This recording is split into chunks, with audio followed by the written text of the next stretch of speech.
is Bangalore Headlines, your source for the latest news and alerts from across the city. Sir, ಇವತ್ತು AITUC ಸಂಯೋಜಿತ ಕರ್ನಾಟಕ ರಾಜ್ಯ ಅಂಗನವಾಡಿ ಕಾರ್ಯಕರ್ತೆಯರು ಮತ್ತು ಸಹಾಯಕಿಯರ federation ನೇತೃತ್ವದಲ್ಲಿ ಪ್ರಮುಖವಾಗಿ ಏನು 6ನೇ ತಾರೀಕಿಗೆ ಬಜೆಟ್ ಮಂಡನೆ ಮಾಡ್ತಾ ಇದ್ದಾರೆ ರಾಜ್ಯ ಸರ್ಕಾರ. ಆ ಸಂದರ್ಭದಲ್ಲಿ ನಮ್ಮ ಗೌರವಧನವನ್ನು ಹೆಚ್ಚಳ ಮಾಡಬೇಕು, ನಮಗೆ ಗ್ರಾಚ್ಯುಟಿ ಹಣವನ್ನು ಬಿಡುಗಡೆ ಮಾಡಬೇಕು, ಹಾಗೆ ನಮ್ಗೆ ಆಗ್ತಾ ಇರ್ತಕ್ಕಂಥ ಇಲಾಖೆಯಲ್ಲಿ ಮತ್ತು ಸರ್ಕಾರದ ಬೇರೆ ಬೇರೆ ಇಲಾಖೆಗಳ ಅಧಿಕಾರಿಗಳು ಕಿರುಕುಳವನ್ನು ತಡೆಗಟ್ಟಬೇಕು ಅಂಥೇಳಿ ಒತ್ತಾಯಿಸಿ ನಾವಿವತ್ತು ಫ್ರೀಡಮ್ ಪಾರ್ಕಲ್ಲಿ ಪ್ರತಿಭಟನೆಯನ್ನು ಹಮ್ಮಿಕೊಂಡಿದ್ದೀವಿ. ಈ ಹಿಂದೆ ರಾಜ್ಯದ ಸಿದ್ದರಾಮಯ್ಯ ನೇತೃತ್ವದ ಸರ್ಕಾರ ಅಧಿಕಾರಕ್ಕೆ ಬರುವ ಪೂರ್ವದಲ್ಲಿ 6ನೇ ಗ್ಯಾರಂಟಿಯಾಗಿ ಅಸಂಘಟಿತ ವಲಯದಲ್ಲಿ ದುಡಿತಾ ಇರ್ತಕ್ಕಂಥ ಅಂಗನವಾಡಿ, ಬಿಸಿ ಊಟ, ಆಶಾ ಕಾರ್ಯಕರ್ತರಿಗೆ ಗೌರವಧನವನ್ನು ಹೆಚ್ಚಳ ಮಾಡ್ತೀವಿ ಅಂತಕ್ಕಂಥ ಮಾತನ್ನು ಕೊಟ್ಟಿದ್ದರು. ಆದರೆ ಸರ್ಕಾರ ಅಧಿಕಾರಕ್ಕೆ ಬಂದು 3 ವರ್ಷ ಆದರೂ ಕೂಡ ಆ ಒಂದು 6ನೇ ಗ್ಯಾರಂಟಿಯ ಬಗ್ಗೆ ಅವರು ಜಾಣ ಮೌನ ವಹಿಸುವ ಮುಖಾಂತರ ನಿರ್ಲಕ್ಷ್ಯ ಮಾಡ್ತಿದ್ದಾರೆ. ಇವತ್ತು ನಮ್ಮ ಅಂಗನವಾಡಿ ಹೆಣ್ಮಕ್ಳು ಕೇವಲ ಅಂಗನವಾಡಿ ಕೆಲಸ ಅಲ್ಲದೆ ಇವತ್ತು ಬೇರೆ ಬೇರೆ ಇಲಾಖೆಗಳ ಕೆಲಸನೂ ಕೂಡ ಯಥೇಚ್ಛವಾಗಿ ಮಾಡ್ತಿದ್ದಾರೆ. ಬೆಳಗ್ಗೆ 9 ಗಂಟೆಯಿಂದ ಸಂಜೆ 4 ಗಂಟೆವರೆಗೂ ಕೆಲಸ ಮಾಡ್ತಾರೆ. ಅದು ಹೊರತಾಗಿ ಬೇರೆ ಬೇರೆ ಇಲಾಖೆಗಳು ಕೊಟ್ಟಂಥ ಸರ್ವೆಗಳು ಮತ್ತೊಂದು ಯೋಜನೆಗಳನ್ನು ಜಾರಿ ಮಾಡಲಿಕ್ಕೆ ಅಂಗನವಾಡಿ ಹೆಣ್ಮಕ್ಳು ಅದು ಸಮಯನೇ ಇಲ್ಲ, ಸಮಯದ ಪರಿಮಿತಿ ಮೀರಿ ಇವತ್ತು ಕೆಲಸ ಮಾಡ್ತಿದ್ದಾರೆ. ಇಂಥ ಸಂದರ್ಭದಲ್ಲಿ ಅಂಗನವಾಡಿ ಕಾರ್ಯಕರ್ತರು ಸಹಾಯಕಿಯರಿಗೆ ಅಂಗನವಾಡಿ ಕೆಲಸದ ವಿನಃ ಈ BLO ಕೆಲಸ ಮಾಡು, ಜಾತಿ ಸಮೀಕ್ಷೆ ಮಾಡು, ಮತ್ತೊಂದು ಜಾತಿ ಜನಗಣತಿ ಮಾಡು ಅಂತಕ್ಕಂಥ ಕೆಲಸದ ಹೊರೆ ಹಾಕಿ ಅಂಗನವಾಡಿ ಕೆಲಸ ಮಾಡಲಿಕ್ಕೆ ಇವತ್ತು ಬಿಡ್ತಾ ಇಲ್ಲ. ಅದಕ್ಕಾಗಿ ನಾವಿವತ್ತು ಸರ್ಕಾರವನ್ನು ಹೇಳ್ತಾ ಇದ್ದೀವಿ, ಅಂಗನವಾಡಿ ಕಾರ್ಯಕರ್ತೆಯರನ್ನು ಇವತ್ತು ಮನಸೋ ಇಚ್ಛೆ ಅವರಿಗೆ ಗೌರವಧನ ಕೊಟ್ಟು ದುಡಿಸ್ಕೊಳ್ತಕ್ಕಂಥದ್ದು ಇದೆಯಲ್ಲ, ಇದು ಅಕ್ಷಮ್ಯ. ಆ ಕೆಲಸ ಮಾಡಬಾರ್ದು. ಅಂಗನವಾಡಿ ಹೆಣ್ಮಕ್ಳು ಇರೋದು ನಾವು ಆಯ್ಕೆಯಾಗಿರೋದು ಅಂಗನವಾಡಿಲಿರ್ತಕ್ಕಂಥ ಯಾರು ಮಕ್ಕಳು ಬರ್ತಾರೆ, ಯಾರಿವತ್ತು ವಯೋವೃದ್ಧರು ಹೆಣ್ಮಕ್ಳು ಬರ್ತಾರೆ, ಗರ್ಭಿಣಿ ಬಾಣಂತಿಯರು ಬರ್ತಾರೆ, ಅವರ ಪೂರಕ ಪೌಷ್ಟಿಕ ಆಹಾರ, ಆರೋಗ್ಯ ಇಂಥ ಪ್ರಮುಖವಾಗಿರ್ತಕ್ಕಂಥ ಸೇವೆಯನ್ನು ಮಾಡಲಿಕ್ಕೆ ಅಂಗನವಾಡಿ ನಿಯೋಜನೆ ಆಗಿರ್ತಕ್ಕಂಥದ್ದು. ಆದರೆ ಆ ಕೆಲಸಕ್ಕೆ ಆದ್ಯತೆ ಕೊಡ್ತಾ ಇಲ್ಲ.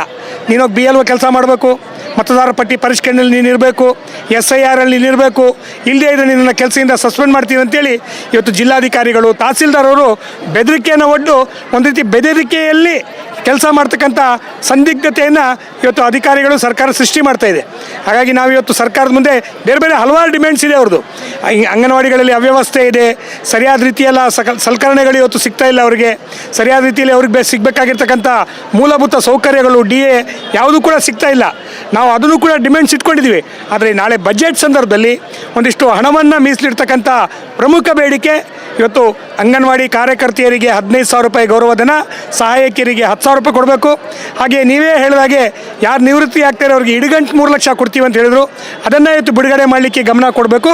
ಜೊತೆಯಲ್ಲಿ 2011ರಿಂದ ನಿವೃತ್ತಿಯಾಗಿರ್ತಕ್ಕಂತಹ ಎಲ್ಲ ನಿವೃತ್ತ ಅಂಗನವಾಡಿ ಕಾರ್ಯಕರ್ತೆಯರು ಮತ್ತು ಸಹಾಯಕಿಯರಿಗೆ ಸುಪ್ರೀಂ ಕೋರ್ಟಿನ ತೀರ್ಪಿನಂತೆ ಗ್ರಾಚ್ಯುಟಿ ಕಾಯ್ದೆಯ ಆಶಯದಂತೆ ಗ್ರಾಚ್ಯುಟಿ ಸೌಲಭ್ಯವನ್ನು ಜಾರಿ ಮಾಡಬೇಕು ಅಂಥೇಳಿ ಒತ್ತಾಯ ಮಾಡಿ ನಾವು ಇವತ್ತು ಹೋರಾಟ ಮಾಡ್ತಿದ್ದೀವಿ.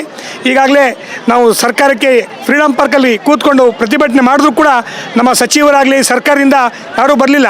ಇಲಾಖೆಯ ನಿರ್ದೇಶಕರು ಬಂದು ಮನವಿ ತೊಗೊಂಡೋಗಿದ್ದಾರೆ. ಆದರೆ ಬಜೆಟ್ ಇರೋದ್ರಿಂದ ಎಲ್ಲರೂ ಕೂಡ ಭಾಳ ಬ್ಯುಸಿಯಾಗಿದ್ದಾರೆ. ಅಲ್ಲೇ ವಿಧಾನಸೌಧಕ್ಕೆ ಬಂದು ಅಧಿಕಾರಿಗಳಿಗೆ ಮನವಿ ಪತ್ರ ಕೊಡಿ ಅಂತೇಳಿ ಹೇಳಿದ್ದಾರೆ. ಒಂದು ನಮ್ಮ ನಿಯೋಗ ಈಗಾಗಲೇ ವಿಧಾನಸೌಧಕ್ಕೆ ಮುಖ್ಯಮಂತ್ರಿಗಳ ಕಚೇರಿಯನ್ನು ಸಂಪರ್ಕಕ್ಕೆ ಈಗಾಗಲೇ ಹೋಗಿದ್ದಾರೆ. ಅಲ್ಲಿ ಬಂದ ನಂತರ ನಾವು ಈ ಚಳವಳಿಯ ರೂಪರೇಷೆ ಮುಂದೇನು ಅಂತಕ್ಕಂಥದ್ದನ್ನ ತೀರ್ಮಾನ ಮಾಡ್ತೀವಿ. ನನ್ನ ಹೆಸರು ಮಮತಾಜ್ ಬೇಗಮ್ ಅಂತೇಳಿ. ಈಗ ನಾವು ಇವತ್ತು ಇಲ್ಲಿವರೆಗೂ ಹೋರಾಟಕ್ಕೆ ಕೂತ್ಕೊಂಡಿದ್ವಿ. ಯಾವ ಅಧಿಕಾರಿಗಳು ಬಂದಿದ್ದಾರೆ, ನಮ್ಮ ಸಚಿವರಾದಂಥ ಹೆಬ್ಬಾಳ್ಕರ್ ಮೇಡಮ್ ನಮ್ಮನ್ನು ಗಮನ ಹರಿಸ್ತಾ ಇಲ್ಲ. ಯಾಕಂದರೆ ಭಾಳಷ್ಟು ಸಲ ನಾವು ಬೇಡಿಕೆಗಳನ್ನು ಇಡ್ತಾ ಇದ್ದೀವಿ. ಇವತ್ತು ರಾಜ್ಯ ಸರ್ಕಾರ ಆಗಿರ್ಬೋದು, ಅದು ಕೇಂದ್ರ ಸರ್ಕಾರ ಕೂಡ ನಮ್ಗೆ ಒಂದು ನಯಾ ಪೈಸಾ ಕೂಡ ಹೆಚ್ಚಳ ಮಾಡಿಲ್ಲ. ಇವತ್ತು ಕಾರ್ಯಕರ್ತರು ಎಷ್ಟು ನೋವಿದೆ, ಕಾರ್ಯಕರ್ತರ ಸಮಸ್ಯೆಗಳು ಏನಿದೆ ಅಂತ ಆಲಿಸೋಕೆ ನಮ್ಮ ಸಚಿವರು ಬರ್ತಾ ಇಲ್ಲ. ಆದರೆ ಇವತ್ತು ಬರದೇ ಇದ್ದ ಕಾರಣಲ್ಲಿ ಮುಖ್ಯಮಂತ್ರಿಗೆ ಭೇಟಿ ಮಾಡೋಕ್ಕೆ ಹೋಗಿದ್ದಾರೆ. ಅದು ಯಾವ ರೀತಿ ನಮ್ಮನ್ನು ಈ ಬಜೆಟಲ್ಲಿ ಮುಂಬರುವ ಬಜೆಟಲ್ಲಿ ನಮ್ಮನ್ನು ಯಾವ ರೀತಿ ಪರಿಗಣಿಸ್ತಾರಂತ ನಾವು ಕಾದು ನೋಡಬೇಕಾಗಿದೆ. ಒಂದು ವೇಳೆ ನಮ್ಮನ್ನು ಪರಿಗಣಿಸದೇ ಇದ್ದಲ್ಲಿ ಮತ್ತೆ ನಾವು ತೀವ್ರವಾದ ಹೋರಾಟವನ್ನು ಹಮ್ಮಿಕೊಳ್ತಾ ಇದ್ದೀವಿ ಅಂತೇಳಿ ಹೇಳ್ತಾ ಇದ್ದೀನಿ. ನಮಸ್ಕಾರ. ಹಾಗೂ ಸಹಾಯಕಿಯರ ಫೆಡರೇಷನ್, ನಾನು ಜಿಲ್ಲಾಧ್ಯಕ್ಷೆ ಜಯಲಕ್ಷ್ಮಿ ಮಾತಾಡ್ತಾ ಇರೋದು AITC. ಮತ್ತು ಏನಂತಂದರೆ ಆವ ಜಿಲ್ಲೆಯಲ್ಲಿ CDPOಗಳು ಮತ್ತು ಮೇಲ್ವಿಚಾರಕರು ಸುಮಾರು 15-20 ವರ್ಷದಿಂದ ಅಲ್ಲೇ ಒಂದು ಕಾರ್ಯವನ್ನು ನಿರ್ವಹಿಸ್ತಾ ಇದ್ದಾರೆ. ಅವರಿಂದ ಕೂಡ ತುಂಬ ನಮ್ಮ ಅಂಗನವಾಡಿ ಕಾರ್ಯಕರ್ತೆಯರಿಗೆ ಮತ್ತು ಸಹಾಯಕರಿಗೆ ಕಿರುಕುಳ ಆಗ್ತಾಯಿದೆ. ದಯಮಾಡಿ ಇದು ಸರ್ಕಾರದ ಗಮನಕ್ಕೆ ಹಲವಾರು ಬಾರಿ ತಂದಿದ್ದೀವಿ. ಅವರು ನಾವು ವರ್ಗಾವಣೆ ತಾಲೂಕಿಂದ ತಾಲೂಕಿಗೆ ವರ್ಗಾವಣೆ ಮಾಡಬೇಕು ಅಂತ ಹೇಳ್ಬಿಟ್ಟು ಈ ಮೂಲಕ ಕೇಳ್ಕೊಳ್ತಾ ಇದ್ದೀವಿ. ಹಾಗೆ BLO ಕೆಲಸದಿಂದ ತುಂಬ ಅವರು ಖುಷಿಯಿಂದ ಮಾಡುವಂಥವ್ರು ಮಾಡಲಿ. ಅವರು ಆರೋಗ್ಯ ಸರಿ ಇಲ್ಲ ಅಂದರೂ ಕೂಡ ಅವ್ರ ಮೇಲೆ ಒತ್ತಡ ಹೇರಿ ಬೇಲ್ವ ಕೆಲಸ ಮಾಡಿಸ್ತಾ ಇದ್ದಾರೆ. ದಯಮಾಡಿ ಅದನ್ನು ಅರ್ಜೆಂಟಾಗಿ ಕೈ ಬಿಡಬೇಕು ಅಂತ ತಮ್ಮಲ್ಲಿ ಕೇಳ್ಕೊಳ್ತಾ ಇದ್ದೀನಿ.